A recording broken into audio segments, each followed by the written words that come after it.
तो इससे पहले हमने पहला क्वेश्चन को देखा, वहाँ पे बोल रहा था शार्प गुणनखंड निकालने के लिए, तो हमने उसको भी दो तरीके से बताया और सेम वैसा ही प्रोसेस के थ्रू हम लोग यहाँ पे शार्प गुणज निकालने वाले हैं। ठीक है, शार्प गुणज आप सभी को पता होगा, इंट्रोडक्शन में भी हमने बात किया था।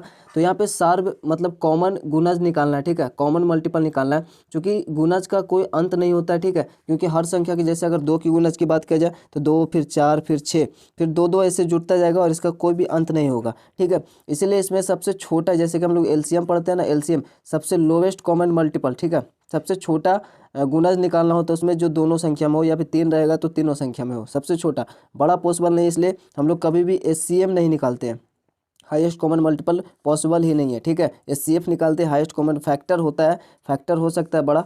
ठीक है, लेकिन गुणज का कोई अंत नहीं होता है, इसलिए ऐसा होता है। ठीक है, हमने एलसीएम एचसीएफ में अंतर भी आपको बताया, तो वो भी वीडियो आप देख ले, सब कुछ आपको डिस्क्रिप्शन में मिल जाएगा, लिंक होगा प्लेलिस्ट का, वहाँ पे सब वीडियो मिल जाएगा। ठीक है, अभी चलिए हम लोग क्वेश्चन को सोल्व करते हैं।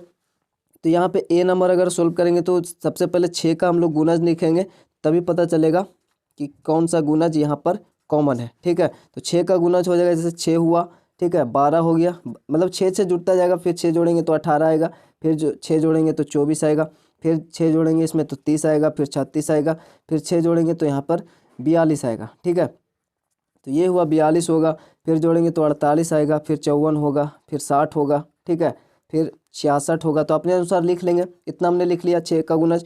यहाँ पे हमारा 8 होगा। ठीक है, तो ये क्वेश्चन में ही 8 है, तो यहाँ पर 8 का गुणज निकालेंगे, तो इसको काट देते हैं। 8 का गुणज निकालेंगे तो पहले 8 होगा, फिर 8 दूनी 16 होगा, 8 तिया 24 होगा, 8 चौ 32 होगा, 8 45 होगा, 8 छक्का 48 होगा। ठीक है, फिर उसके बाद 6 जोड़ेंगे तो 56 हो जाएगा, फिर आपका 64 होगा, फिर 72 होगा। ठीक, अब देखते हैं कौन कौन मिलता है।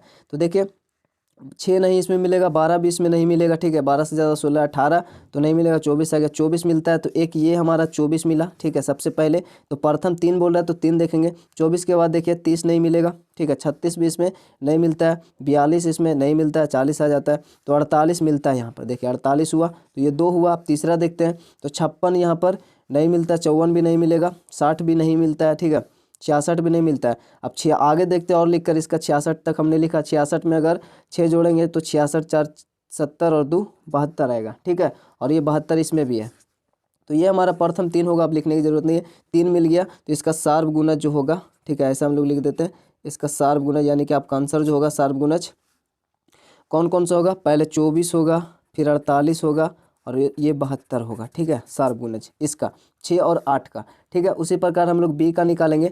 तो बी में सबसे पहले 12 है, तो पहले 12 का गुणज निकाल लेंगे। ठीक है, तो 12 का गुणज निकाल लेते हैं, उसके बाद पता चलेगा। तो 12 का गुणज निकालना है तो 12, फिर 24 आएगा, 12 जोड़ेंगे तो फिर 36 आएगा, 12 तिया 36, 12 चौ 48, 12 पन 60, 12 छक्का 72, 12 सत्ते 84 होता है, और 12 अट्ठी 96 होता है।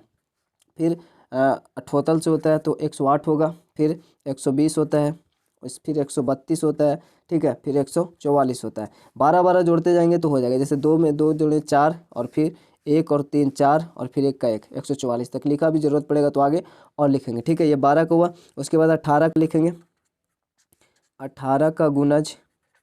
तो 18 का गुणज हम लोग निकालेंगे, तो 18 होगा सबसे पहले, 18 दूनी 36 होता है, 18 तिया 54 होता है। ठीक है, 18 चौ 72 होता है, फिर 18 पचे 90, 18 छक्का टोटल से 108 होता है, फिर 126 होगा, 18 जोड़ेंगे तो फिर 126 में अगर 18 जोड़ेंगे तो 144 आएगा। ठीक, तो ये हमने इतना तक लिखा, भी जरूरत पड़ेगा तो लिख लेंगे। 12 इसमें नहीं मिलेगा, 24 में नहीं मिलेगा, 36 आता है, 36 मिलता है, तो ये हुआ एक हमारा शार्प गुणज। आगे बढ़ते तो 48 नहीं मिलेगा इसमें, क्योंकि 54 आ गया तो नहीं मिलेगा। 60 72 आ गया, नहीं मिलेगा। 72 इसमें है तो 72 इसमें है। ठीक है, ये हुआ। फिर 84 इसमें नहीं मिलेगा, चूँकि 90 आ चुका है उससे ज़्यादा। 96 नहीं मिलेगा, चूँकि 90 के बाद 160 आ चुका है, और 108 यहाँ पर है, और 108 यहाँ पर भी है। तो ये हमारा 3 मिल चुका, तो अब लिखने की ज़रूरत नहीं है। तो हमारा ये इसका शार्प गुणज जो होगा, सिंपल सा हम लोग ऐसा लिख देंगे, शार्प गुणज जो होगा, पहले 36 मिला, 36, फिर 72 मिला, फिर 108 मिला। ठीक है, तो ये इसका शार्प गुणज होगा। तो अब हम लोग सी में देखेंगे तो 24 है, 24 और 36 का बोल रहा है। ठीक है, तो सबसे पहले 24 का शार्प गुणज निकालेंगे हम लोग। तो 24 का शार्प गुणज निकालेंगे तो उसी प्रकार से 24 का गुणज पहले निकालेंगे, दोनों का गुणज निकालेंगे, जो मिलेगा वही शार्प गुणज होगा। तो 24 का गुणज पहले 24 हुआ, फिर 24 में 24 जोड़ेंगे तो 48 आएगा, फिर 24 जोड़ेंगे 8 4 12, 4 2 6 1 7 तो 72 आता है। तो इसी प्रकार से अपने को जोड़ना, फिर 24 जोड़ेंगे तो 96 आएगा, फिर 24 जोड़ेंगे 120 आएगा, फिर 24 जोड़ेंगे 144 आएगा, फिर 24 जोड़ेंगे तो 168 आएगा। ठीक है, उसके बाद फिर से 24 जोड़ेंगे तो यहाँ पर 192 आएगा। ठीक है, 8 4 12, 6 2 8 1 9 और 1 का 1 यहाँ पे आ जाएगा 192। फिर 24 जोड़ेंगे 216 आता है। ठीक है, फिर उसके बाद 240 आता है। अभी इतना रहने देते, ज़रूरत पड़ेगा तो अभी और लिखेंगे। उसके बाद 24 के बाद हमारा 36 था, तो 36 का गुणज निकालेंगे। तो 36 का गुणज उसी प्रकार से निकलेगा जैसे अभी निकालते आए। ठीक है, तो 36 होगा, फिर 36 में 36 जोड़ेंगे तो 72 आएगा, 36 दूनी 72 आएगा, फिर 108 होगा, जोड़ेंगे 36 तो। ठीक है, 6 2 8 7 3 10, तो ये हुआ 108 में फिर 36 जोड़ेंगे तो 144 आएगा, फिर 36 जोड़ेंगे तो 180 होगा, फिर 36 जोड़ेंगे 216 होगा, और फिर 36 जोड़ेंगे तो 252 आएगा।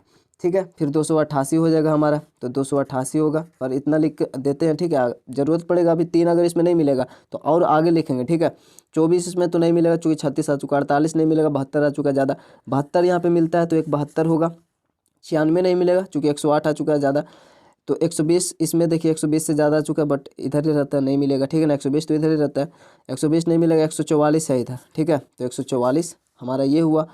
फिर उसके बाद 168 इधर नहीं मिलेगा। ठीक है, 180 आ चुका है, फिर 192 तो नहीं आ चुका, 216 आ चुका है, 216 यहाँ भी है, 216 यहाँ भी है, 3 बोल रहा था, 3 मिल चुका है। तो इसका सार्व गुणज जो होगा यहाँ पर लिख देंगे सार्व गुणज, इसका सार्व गुणज जो होगा वो सबसे पहले 72 मिला, फिर 144 मिला। ठीक है, 144 के बाद फिर 216 मिला, तो ये इसका सार्व गुणज हो जाए और यही आपका आंसर होगा। ठीक है, तो आई होप ये क्वेश्चन सभी को क्लियर हो गया होगा। इस प्रकार से हम लोग सार्व गुणज निकालते हैं। तो वीडियो कमेंट करते हैं, वीडियो अगर लाइक कमेंट शेयर नहीं जरूर से इसको शेयर कर दे, और चैनल पर नए चैनल सब्सक्राइब करके बेल आइकन को प्रेस कर दे। मिलते हैं नेक्स्ट वीडियो, तब तक के लिए जय हिंद, जय भारत।